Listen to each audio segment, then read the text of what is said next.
سوال آپ کی خدمت میں رکھ دیتا ہوں۔ ہم لوگ بچپن سے سنتے ہیں سیدنا آدم علیہ السلام کے بارے میں کہ آدم علیہ السلام پہلے انسان تھے، اللہ تعالیٰ نے ان کو تخلیق کیا، پھر ان میں روح پھونکی۔ ایک مکالمہ بھی ہمیں سنایا جاتا ہے فرشتوں اور شیطان اور سیدنا آدم کا۔ پھر قرآن مجید کو پڑھتے ہیں، لوگوں سے سنتے ہیں تو مختلف باتیں سامنے آتی ہیں کہ زمین کے پیٹ سے ان کو پیدا کیا گیا۔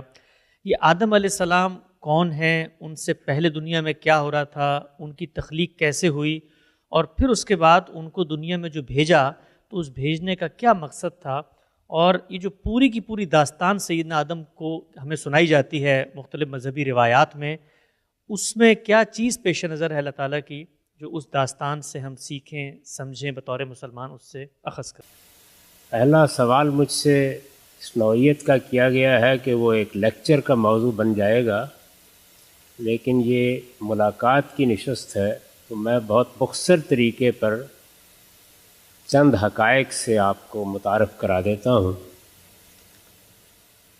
اللہ تعالیٰ نے قرآن مجید میں یہ بتایا ہے کہ انسان دو چیزوں کا مجموعہ ہے، ایک اس کا حیوانی وجود ہے، یہ بالکل اسی طرح ہے جس طرح دوسرے حیوانات کا وجود ہے۔ یہ حیوانی وجود ایک قالب ہے، اس کو آپ سادہ لفظوں میں جسم کہہ سکتے ہیں، لیکن یہ زندہ ہستی اسی زمین سے پیدا کی گئی۔ اور قرآن نے یہ بات بھی واضح کر دی ہے کہ سمندروں کے کنارے جو دلدل سی بن جاتی ہے وہاں سے ابتدا ہوئی اور پھر کئی صدیوں کے مراحل سے گزرنے کے بعد وہ حیوانی وجود پایہ تکمیل کو پہنچا۔ قرآن نے ایک لفظ استعمال کیا ہے کہ کئی مرحلوں میں ہم نے اس کا تسویہ کیا۔ جیسے آپ ایک چیز بناتے ہیں تو پہلے اس کو آپ ایک صورت دے دیتے ہیں اور پھر آہستہ آہستہ اس کی تزئین کرتے ہیں۔ جیسے گھر بناتے ہیں تو ایک گرے اسٹرکچر کھڑا ہو جاتا ہے، اس کے بعد آپ اس میں کہیں پتھر لگا رہے ہیں اور کہیں قالین بچھا رہے ہیں۔ تو اللہ تعالیٰ نے یہ بتایا ہے کہ میں نے انسان کے حیوانی وجود کو بھی اسی طرح بنایا اور پھر اس کا تسویہ کیا، یعنی اسے ہر لحاظ سے بالکل درست کر دیا۔ جب وہ اس مرحلے تک پہنچ گیا تو پھر سورہ سجدہ میں یہ فرمایا ہے کہ آسمان سے اس کی شخصیت اس کے اندر الہام کی۔ اس طرح انسان اپنے جسم یا اپنے قالب کے لحاظ سے ایک زمینی ہستی ہے اور اسی طرح بنا ہے جس طرح کے دوسرے جانور پیدا ہوئے ہیں، لیکن انسانوں کی جو نسل اس وقت موجود تھی اور اس کے حیوانی وجود کے بے شمار نمونے پیدا ہو چکے تھے، ان میں سے دو کا انتخاب کر کے انہیں انسانی شخصیت دی گئی۔ تو انہی کو قرآن مجید نے آدم و حوا کی حیثیت سے متعارف کرایا ہے۔ حوا کا نام تو قرآن میں نہیں آیا، لیکن ان کی شخصیت کا تعارف قرآن نے کرا دیا ہے۔ تو یہ آدم و حوا ہیں جن کو پہلی مرتبہ انسانی شخصیت دی گئی اور اللہ تعالیٰ نے ان کو پیغمبری کے منصب پر فائز کیا۔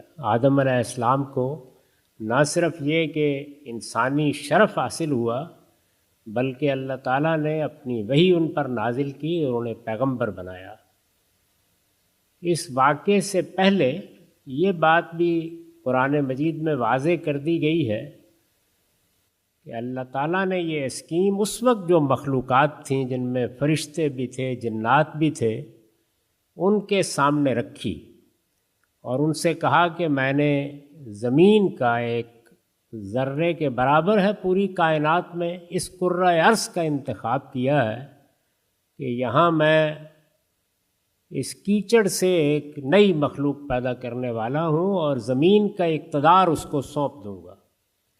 اس پر فرشتوں نے سوال کیا کہ جب آپ اختیار بھی دیں گے، اقتدار بھی دے دیں گے، زمین کی بادشاہی بھی اس کے سپرد کر دیں گے تو وہ بڑا فساد برپا کرے گا۔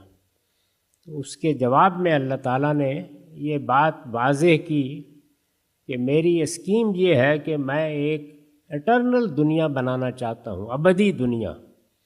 اس دنیا کے لیے مجھے لوگوں کا انتخاب کرنا ہے کہ اس انتخاب کے لیے میں پہلے ان کا امتحان کروں گا، اور اس وقت یہ زمین کے اوپر امتحان کے لیے بھیجے جائیں گے، یہ پیدا ہوں گے، یہ یہاں سے رخصت ہوں گے، پھر میں ان کو اٹھاؤں گا اور اٹھا کر ان کا حساب لوں گا، اور پھر جو اس حساب میں کامیاب ہوگا اس کو اپنی جنت میں آباد کروں گا، جہاں موت کا خاتمہ ہو جائے گا، اور یہ ہمیشہ ہمیشہ کے لیے اس میں رہیں گے۔